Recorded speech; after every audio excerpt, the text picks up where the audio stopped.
right, everybody. Welcome back to the Future Freshman podcast. Welcome to episode 3. And today I'm highly joined by one of my good friends here, and he's also on the CFF staff. He is also the host of College Filtered, as far as you can find him on Campus to Canton on the YouTube page. And he also is on the W Debate that you can find every Wednesday when they go live, every Wednesday night. And that is Mr. Chris Moxley. You can find him at Twitter at Chris Moxley19. Chris, welcome to the show, bud. Hey, thanks for having me. I'm excited to be here. I've enjoyed your first couple shows. They've been really informative stuff and some really cool takeaways, especially with Matt talking about the Ohio State room. But you gotta throw him a bone every once in a while. Yeah, shout out to my boy Matt Bruning. I hope he's doing well. I'm glad that I was able to give him a platform to where he can boast. I know you guys had the tracker on there. I don't know if you guys were ticking on it as well on this show. So hopefully he doesn't go against his tracker or anything like that. Just full disclosure, I'm also a big wrestling fan. So when I see Moxley, I think of John Moxley in wrestling. So automatically I'll call Chris Moxley Mox. That's his new nickname. He hasn't told me no yet. So if I say Mox, if you hear me on whether you're listening or you're watching in here on YouTube, just know that I'm talking about Chris. For anyone that's on there as well. So before we get started, got some housekeeping. We are only a few weeks away from the actual guy from C2C. Of course, that is freshman and supplemental. So, maybe we wanted to, figure out what Bailey Zappi was doing last year, but we didn't have that chance because there was no guide. Now we have that opportunity and stuff like that. Chris, you've, done some of these profiles as well, just some of the guests that we've had on, previously in the past episodes. Tell me your experience with a guide and your takeaways from this project that I know was massive for you guys, for sure. Yeah, it was really impressive, the work that everyone put together for this. I can't take too much credit. I mostly did some proofreading after it came out and it looked fine, but I know how much time and energy went into this guide, and it's going to blow a lot of people away. Over 180 profiles. We have ADP data in there. We have something new, which is miles per hour data. Not a lot of people are tracking that. We have two really great guys who are doing that.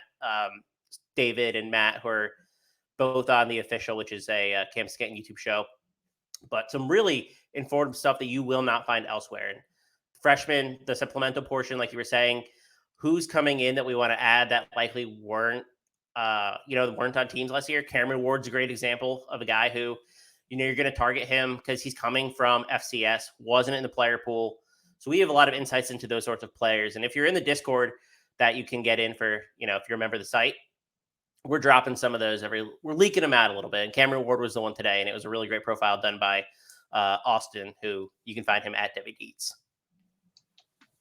Yeah, I'm really, really stoked how the layout and everything looks. I thought it's beautiful. Of course, when you work with graphics and things like that, you just look for those small details, and having the information is perfect, but then having it all laid out for you like that, and it's just ideal. So I definitely agree, and I think you guys should get on the Discord if you are a member. Of course, Campus to Canton, you can do it, I believe, $30 for the entire year.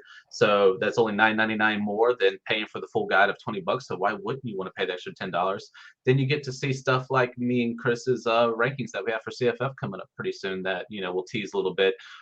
You'll see things like, the metrics breakdown. There's stuff that Jarek that does for us on the website that I think are phenomenal and worth probably the extra $10 alone just for those graphs and charts and things like that. So you can kind of compare.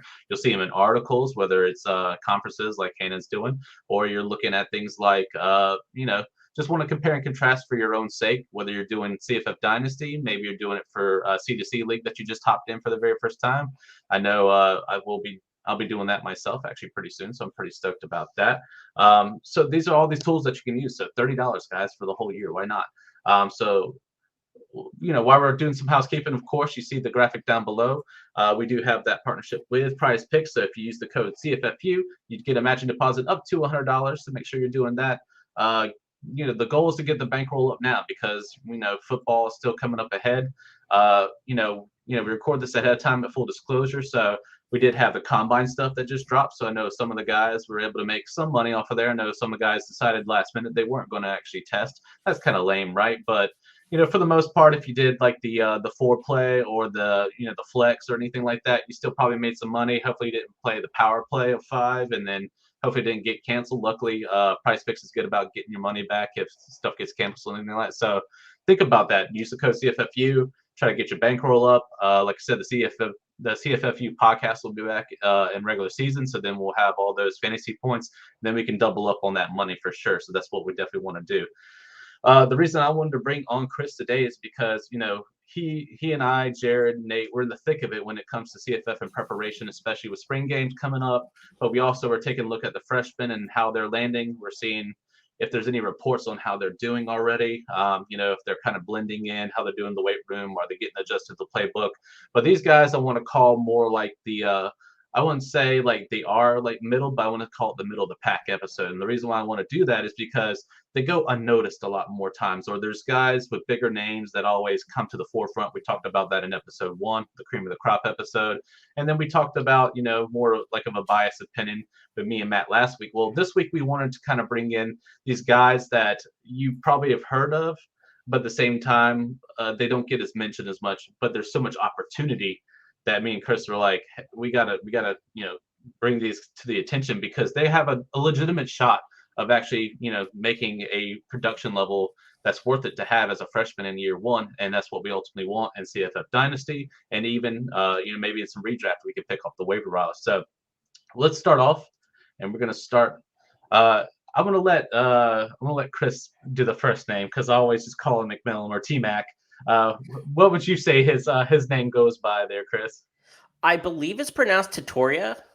Okay. I'm not super confident on it. It's a difficult name, but Tetairoa McMillan is 5-star kid, high 4-star kid, I should say. Yep. But awesome player heading to Arizona that I'm really excited to dive in on. Yep. So I saw Tetairoa, but I mean I could be wrong. We'll just call him T-Mac for short. All right. T-Mac, so let's do it. I like to do the nickname. So he's 6'4", great height, 185 pounds. I believe that he is gaining weight from what I hear. So I mean he should be in the 200s pretty much by the time we're talking about this or this podcast drops. He has been on campus, for a little while now as well. For his varsity total per max prep, so that's just the total time he's been a varsity player. 2,640 receiving yards, 34 touchdowns in receiving. He averages 14.7 yards per reception, so that's your yards after the catch a lot of times. 179 catches and receiving yards per game, 97.8. So this dude is dropping almost 100 yards a game, and that's what you want to see on production. The big wide receiver guy, so our friend Matt over at The Official hooked us up. So he's 20.4 miles per hour. Of course, the 20-mile marker is kind of what you want to see when it comes to most of these wide receivers and running backs. With a Newton of 6'9", again, to refresh everyone's memory, Newton's is just pretty much mass or their weight versus their speed over time. So that's a little bit better. You want to see about 6,000 Newtons or higher, basically, is what we're kind of looking at as well. So from what 24/7 was saying on their scouting report is that, he has that long 6'4" frame. He's a two-way player, so he does do cornerback, like we talked about Andre Green Jr. last week on the pod.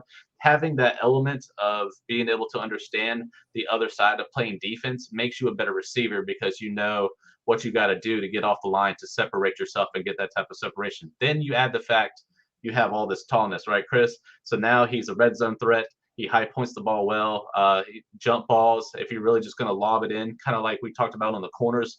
We've seen guys like in the past, like a Bo Corrales, who we talked about maybe in our Slack channel. Like Bo's just a taller wide receiver, nice, bigger guy. You just be able to catch him up in the corner, right? So he might be a legit threat for SMU. This is similar when it comes to McMillan.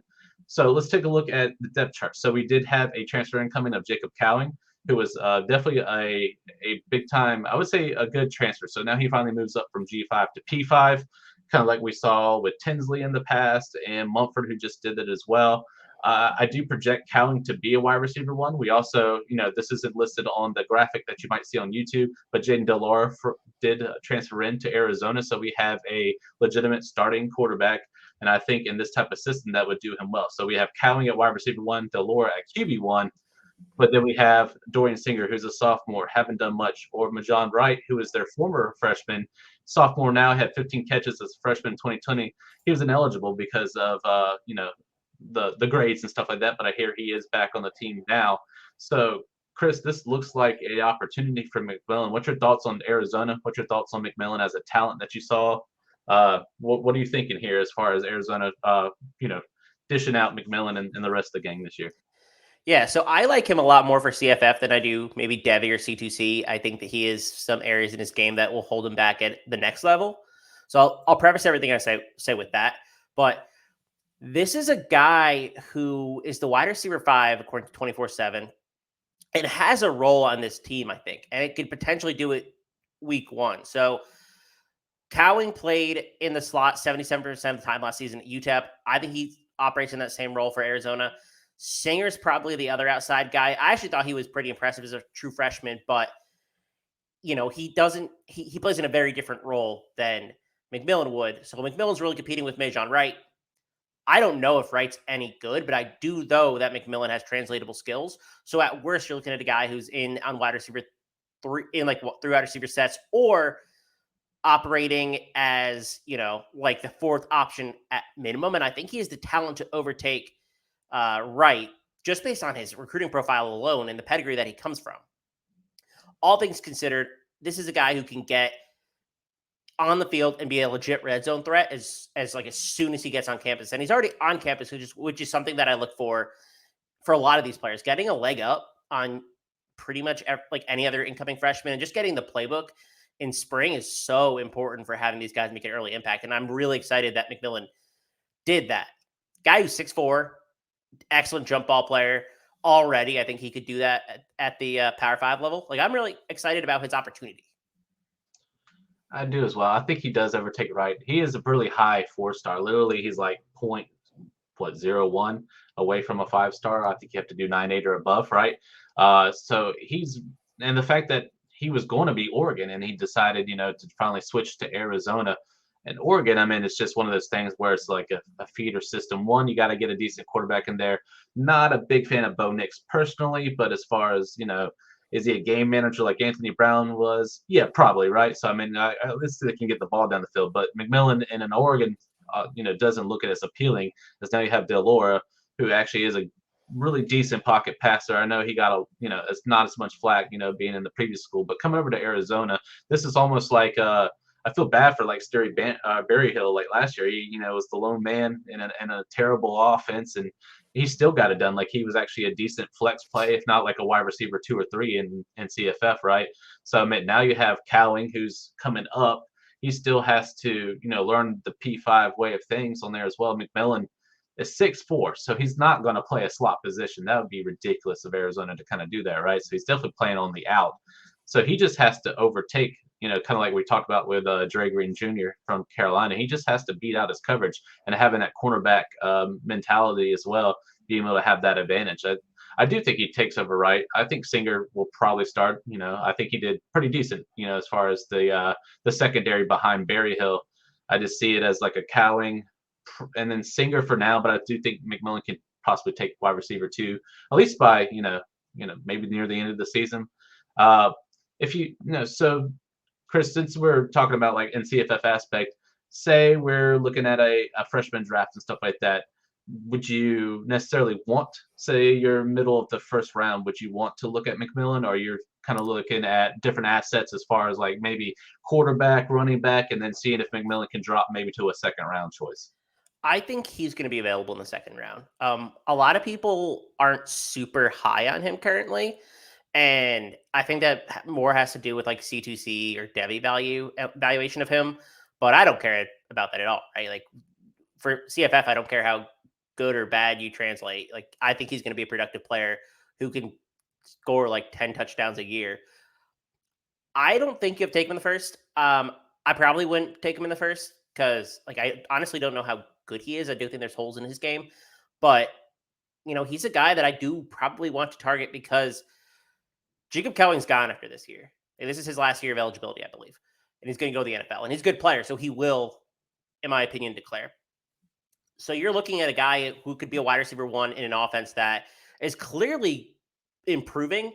They had a top 25 recruiting class. Like this, Arizona is a team on the up. And I want to be investing in the wide receiver 1 for this team. And I think when we look in 2 years, we're going to think McMillan's that guy. I completely agree. And what a steal that would be, if people are sleeping on him. And this is why we're having this episode. Maybe this drives the value up. I'm not sure. I don't know. But at the same time, like we're looking at someone that could easily sneak into a middle of the second round, and you're able to kind of take them. And now you have someone, and I don't think you have to sit on them too long, maybe like half a year for really being honest with the situation and stuff like that, and looking at the tools that they have. They did bring in Rayshawn Luke and a few other running backs and stuff like that as well. So they are going to be more of a, Rayshawn Luke is really, really quick. So he's definitely a catch passing back. So I think they're going to start tying a lot of that in there and not just the direct forward motion of running backs there at Arizona. So there might be some target moving and stuff like that. We really haven't seen a premier Arizona tight end. I mean, the biggest one out of, we always talk about Gronkowski, who's probably the biggest name to come out of, Arizona as their tight end. But, without that situation, we're looking at a more of a spread type of offense. And that's where I think we'll get McMillan. Any last thoughts before we move on to the next guy, man? Nah, you summed it up well. All right, so just keep an eye on McMillan. Like I said, write his name down. He might be someone that we might be able to take second round. Like I said, if these conversations drive him up a little bit, at very worst, you can get him to the back of the first, maybe early second if you got that as well. So just kind of keep that in mind. All right, we're going to move on, and we're moving on to the freshman from Maryland who is committed, and that is Ramon Brown. He is a 4-star, 24/7 sports grade of 0.9121. He is 5'11", 202 pounds, and I believe climbing as we speak. I know I say that about everybody, but these weight room guys, it makes a difference. Like once you get into college and they give you pretty much a meal plan and what you need to lift and stuff like that, these guys excel very quickly versus being out of high school, basically. So varsity total max preps, so total rushing 2,782 yards, 36 rushing touchdowns. He averaged about 7 yards per rushing attempt. Carries 399 and rushing yards per game 84.3, which is pretty solid. Overall touchdowns is 43. He did return some as well, so he does have some specialists in him when it comes to return game and kick game as well. Let's see. The big wide receiver guy analytics from Matt, he's telling us that he's at 19.6 miles per hour, and that's something I want to bring to your attention, Chris. And we'll talk about in just a second. The Newtons are good though. He's a 6,979 Newtons. So I mean, like he's, as far as weight versus his speed, it seems to be good enough to be above the 6,000 marker. But the 19.6, that's a little concerning. Do you think?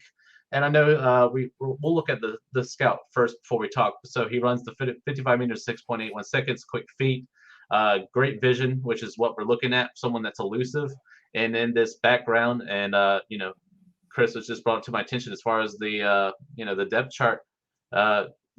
Wide open, maybe, is what we're kind of looking at as well. What do you think as far as Ramon Brown? Do you see him getting faster as he's in Maryland, or do you think his elusiveness, he's just able to kind of take over that backfield as we go forward into the spring?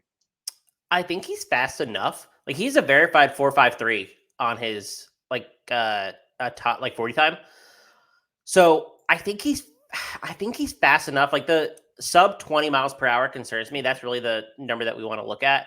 But I wouldn't be surprised if he goes over that, because I think that he has the speed to do it. Maybe it's just like inefficient movement is part of that. But I'm not super concerned about that aspect. But I love the opportunity that he's stepping into. So last year they had Penny Boone. Penny Boone transferred to Toledo.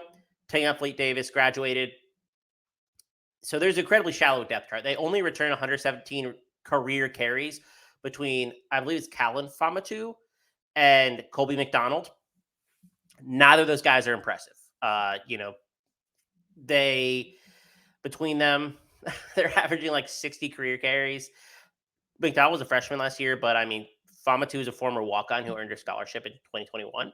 Like this is the type of competition that he has to go up against. And I think he's a good running back already, who's like you said, I think he's smart. He's a good runner, and he's already 202. And he's going to keep adding weight. He's someone who can stay upright and use his size to his advantage and get through the second level. He's not coming down at first contact. And I don't think you see a lot of that on his tape either. Yeah, something I noticed, and in the report, he runs pretty low. So it's like he gets lower on the ground when he runs, and that's really hard to take down a running back, considered almost like a bowling ball type situation. It's more lower that you get down on the ground, and the faster that you run, it's just harder to take down someone that's just really just going downfield and get to the second level. He has a really impressive stiff arm. I liked his as good as I liked Hampton when I got to see that live there at Cleveland High School. So I was really impressed with Ramon and how he's able to kind of keep the progression going. I think that's what speaks to the the rushing touchdowns and being able to get that 80 yards per game. I meant at the high school level. You know, I understand it's not as as big as say the college level, but the tangibles that he has, just like it says, he can be at a top 20 program. He's the day three potential, but that was just coming in. He might go to a day two. But what me and Chris see the most is look at this depth chart and look how wide open it is. I mean, look at the prospect that's coming in as well. He might not be the fanciest four-star that we've seen, but he's still got all these tangibles. And I think, yeah, 19.6 miles per hour. Yeah, that's like elongated. So you might have some corners or maybe some, like linebackers that may be able to catch him to an extent. But if he gets a good enough, if he breaks a wide open hole, which he has the elusiveness to do, and he has a great, he sees the vision. So if he can get open the hole and get the head start, I still don't think they can catch him enough time. So, and we're looking at a Maryland team that's got a decent quarterback with I call him Little Tua, but Little Tagovailoa.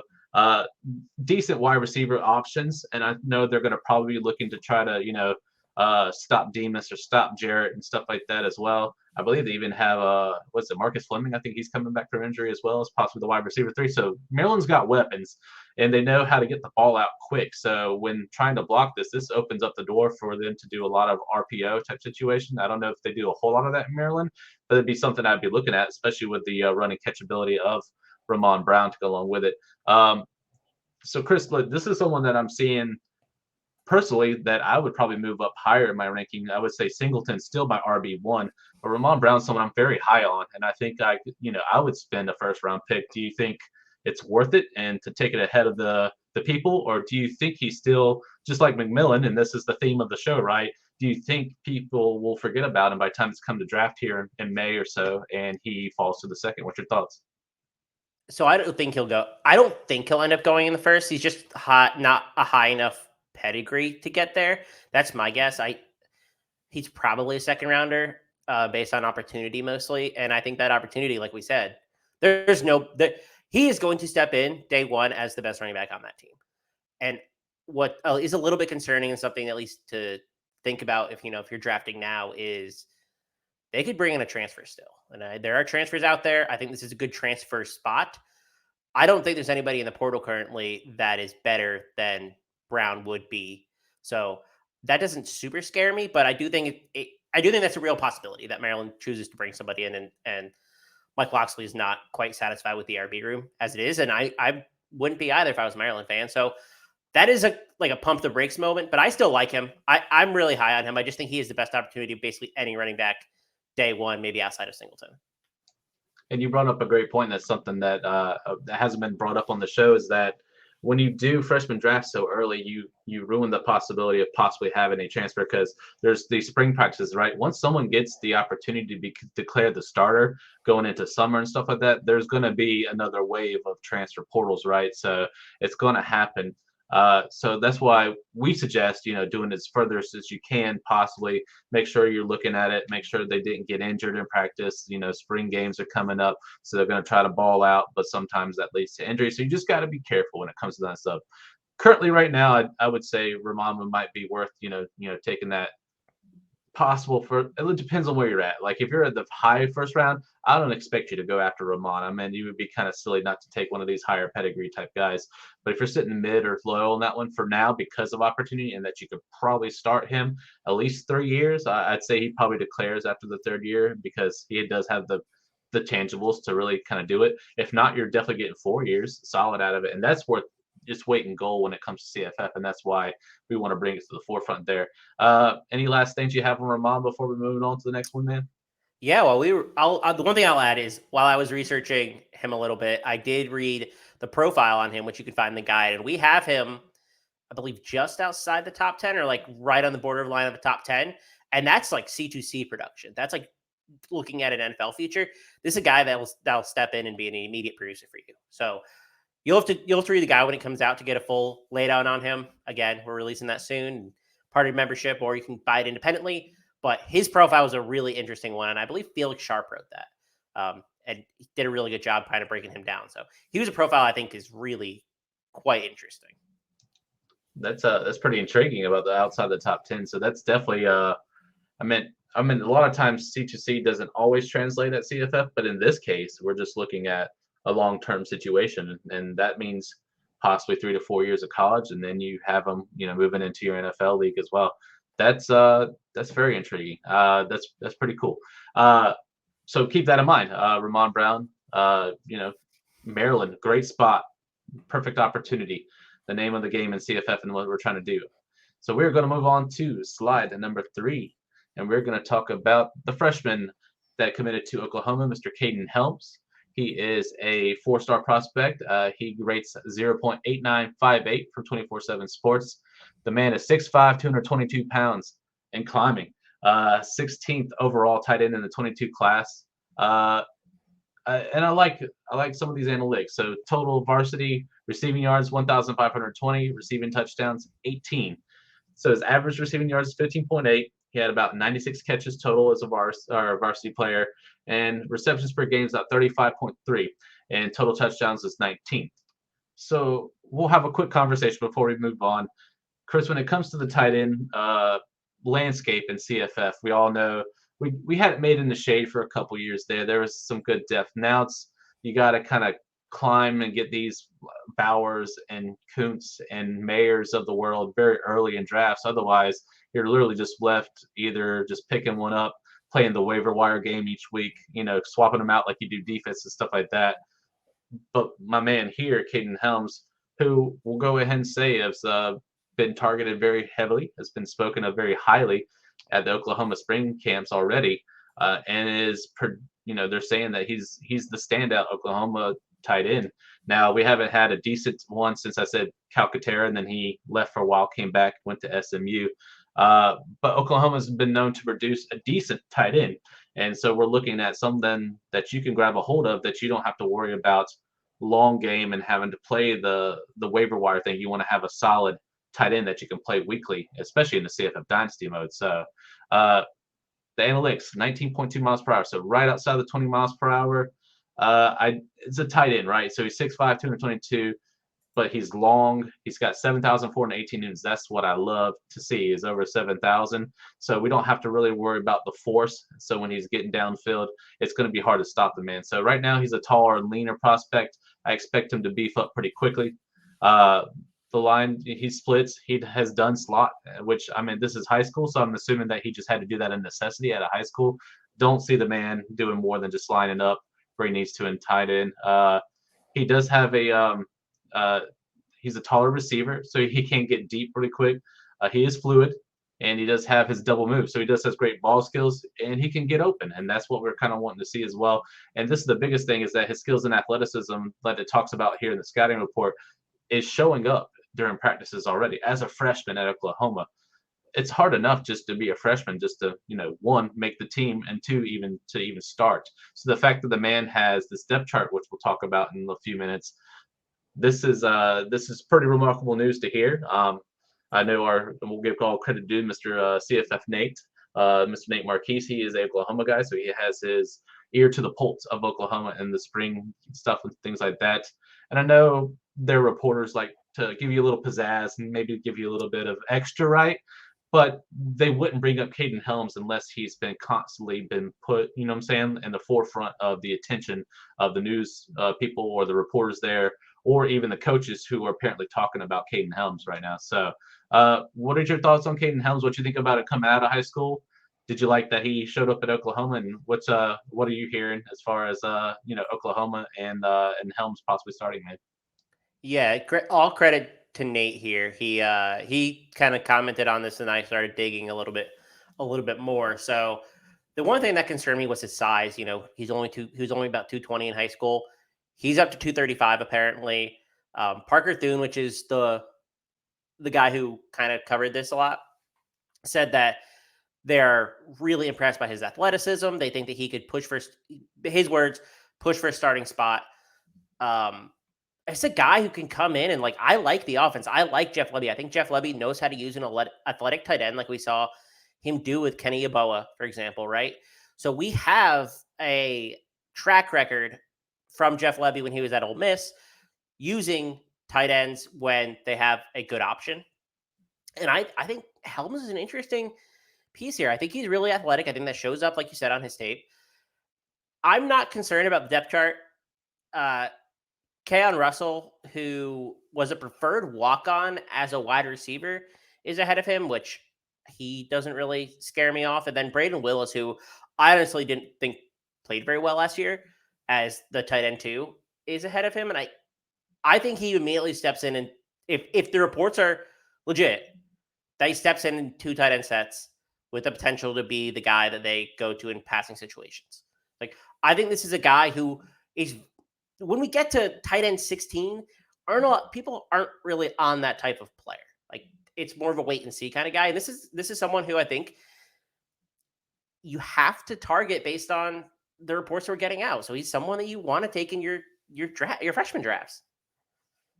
Yep, absolutely. We did Daniel Parker's a senior transfer that also came in as well, but I really don't see him stepping up really either. I forget which school he came from. I don't know if you remember or not, but I honestly don't remember. So, the NFL comparison, Alberto, Akwe Bunum, if you want to call it, that's how I kind of pronounce the last name. When Albert O was in his prime at Missouri, and I granted like he had to wait behind Noah Fant. No, never mind. That was a different school. Pardon that. That was the Hawkinson Fant situation. So Aquabunum was at Missouri. Of course, his quarterback was Drew Lock. They tried to replicate that there at Denver's, just not working out. However, Alberto was probably tight end 1 when it came to CFF, regardless, just because the opportunity, how big, how strong he was. And so if this man is going to be 235 already, and from reports are showing you have to adjust on the fly as far as like what we're talking about when it comes to the especially in freshman drafts. I already took him in best ball as soon as I heard that one because we were in the middle of the best ball draft, and I was like, well, Nate's not in this one, so I can go ahead and grab Kaden Helms. And he was like my 3rd tight end. I wasn't trying to take a ton of tight ends. I just wanted to have quality ones that I know if they bust out in best ball, you don't have to worry about setting the lineup. It's just best points available, right? So if the man breaks out for a game, 35 yards and per game is decent at the CFF level. I know it's like nothing to go home and cheer about or anything like that, but like a 35 yards, a touchdown, and a few catches in a PPR league, that's a good solid day, right, Chris? That'll play. Yeah, that'll play. Exactly. And Oklahoma, like you said, it has the system. If they can find a really good standout tight end, they will use it in the situation. And we have Levy, we have Gabriel returning. He's playing in the Levy system.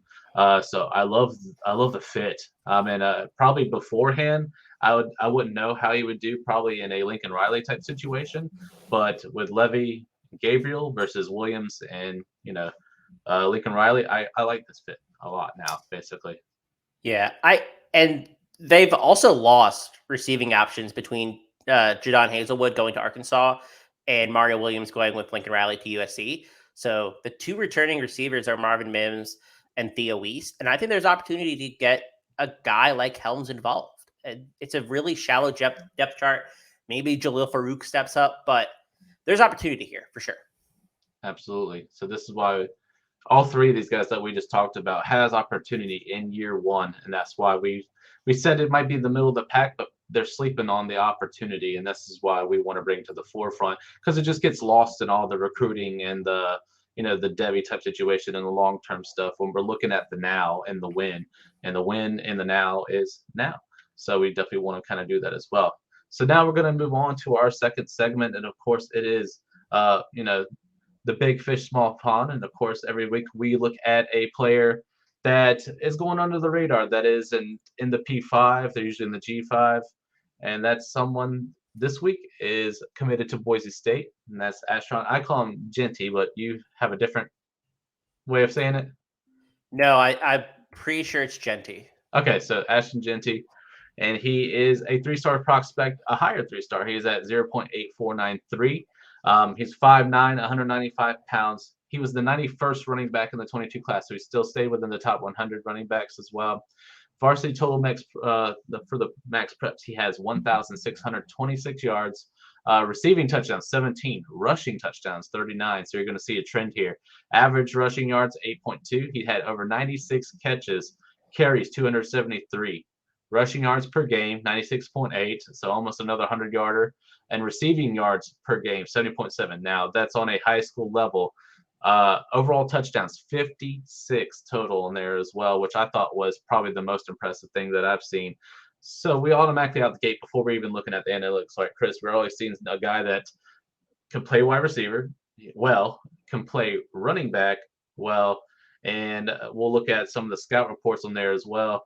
In 2020, he was the Texas District 5A D1 unanimous first team selection as wide receiver as a junior.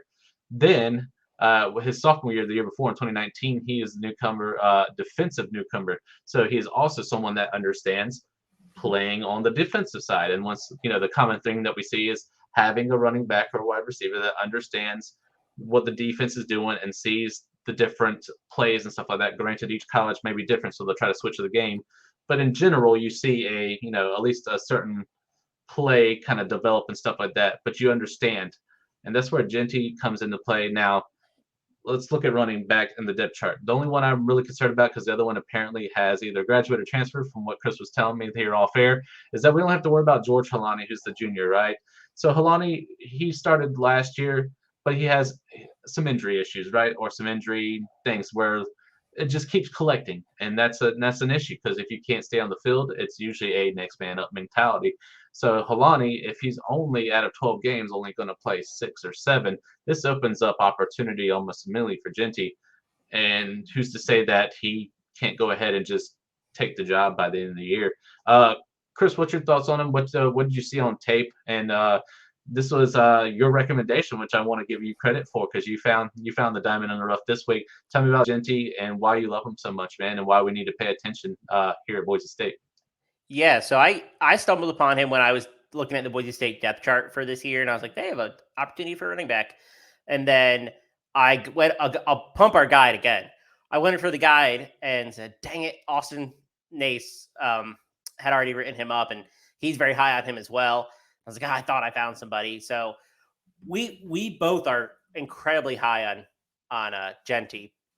And there's a lot of context that goes into who he is and like how he kind of arrived at this role. So 3 years ago, his dad was stationed in Naples, Italy. He did not play American football until his sophomore year of high school at all. His sophomore year, they want to get him on the field so that he plays defense. He plays safety, he plays linebacker, line him up at defensive line, plays really all over the field. Excellent athlete, so he was able to succeed.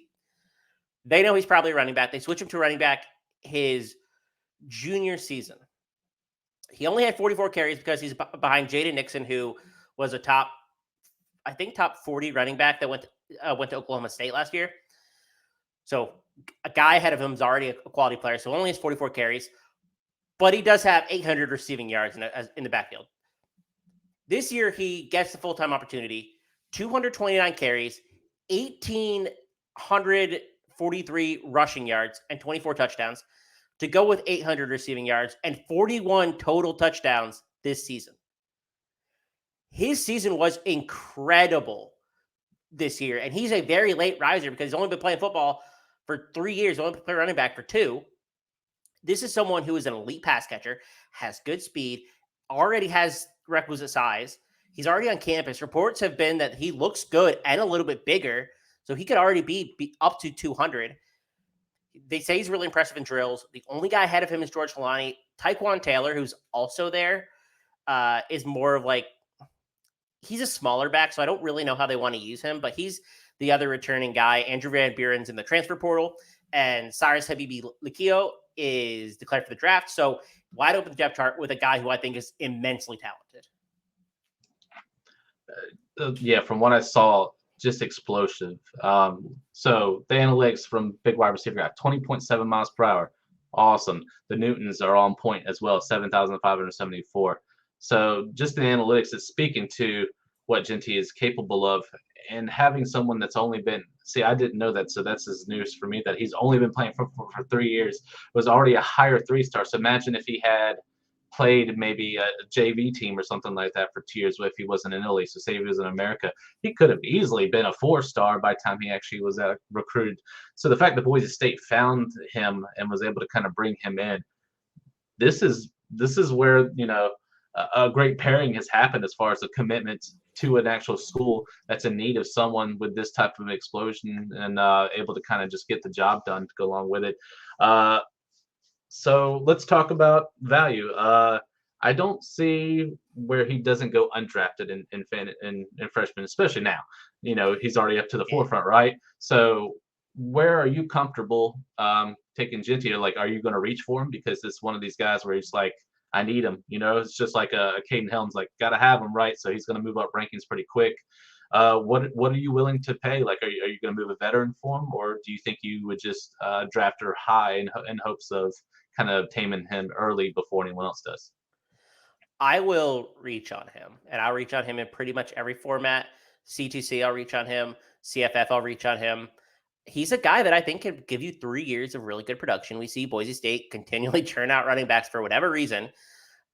It's a program that's pretty focused on developing players, and I think that this is a type of player who fits in. I actually already think that he can step on campus and be used in a receiving role, for example. Like they want to limit Helani's touches. Like he averaged 13 carries per game last year, and he only played 12 games last 2 seasons. They don't want him to probably tote the rock as a true RB1, like solidified. It's probably going to be a 1A, 1B situation. I think that's a situation that could help Genty and get him some looks early. And then I don't think that Helani comes back after this year. I think we have a guy who I think he is someone who has legit top 5 CFF potential, probably as soon as 2023.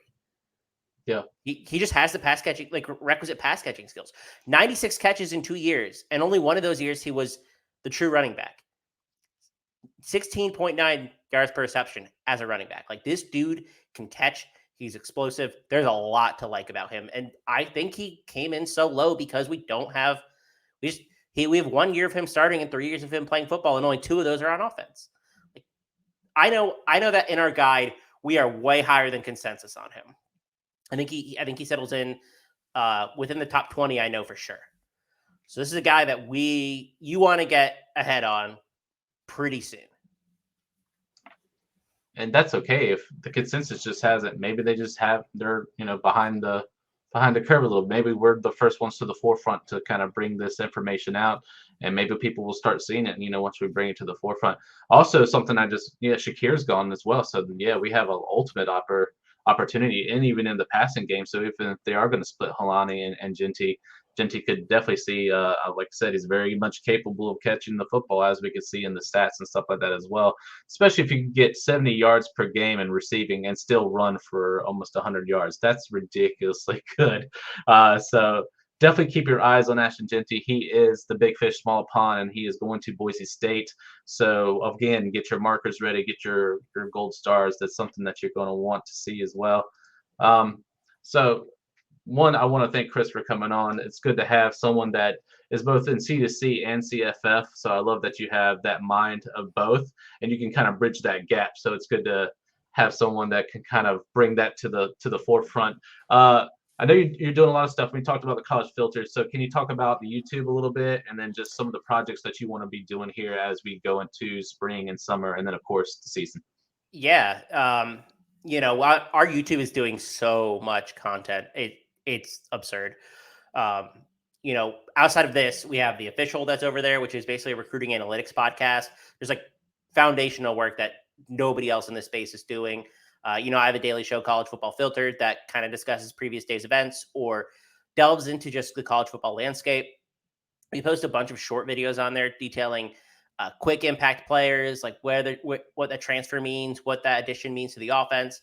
A ton of most of our stuff ends up on YouTube, and it really is just like day after day getting so much content for college football. It's really impressive what the entire team's able to do, and I think we're going to keep improving that the rest of the year and just keep building on what we got going on. I know we've all changed our profile pictures to like just a black circle, and we have the date 3/14/2022. Y'all are going to want to be ready for that one. I don't want to give too much away, but there's a lot of stuff coming downstream here, and what we currently have out there is just the tip of the iceberg compared to where we'll be in 2 weeks. So I can't spoil it, but you're gonna like what you see, I think.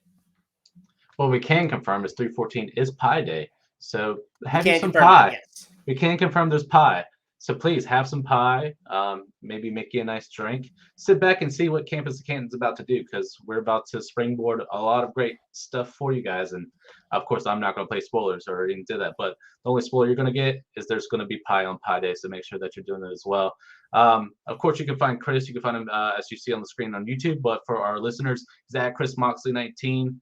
Chris, you got anything else that you want to kind of plug or anything like that, or anything that you got stewing in the brain that you might be working on soon?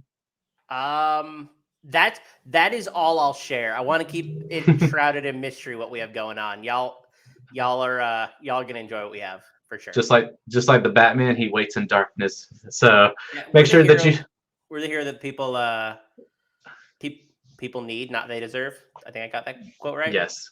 Yes. Okay. Perfect. We're not here for justice like Batman, but we are here to be the hero, and to spread the love of college football and of course NFL. And we put it all together in a nice what we call Campus to Canton space as well. So once again, I want to thank Chris for having it on. Of course, I'm Brandon T. Sanders. I'm your host. You can find me at CFF University. Of course, both of us are on the CFF team, so I want to plug Jared at CFF_Jared. He is our fearless leader and helps us kind of stay organized and within the Slack channel and for ideas and things like that. Also, shout out to Nate Marquise. He's at CFF Nate. Please make sure you reach out to him. Like I said, he's on the pulse of a lot of this stuff.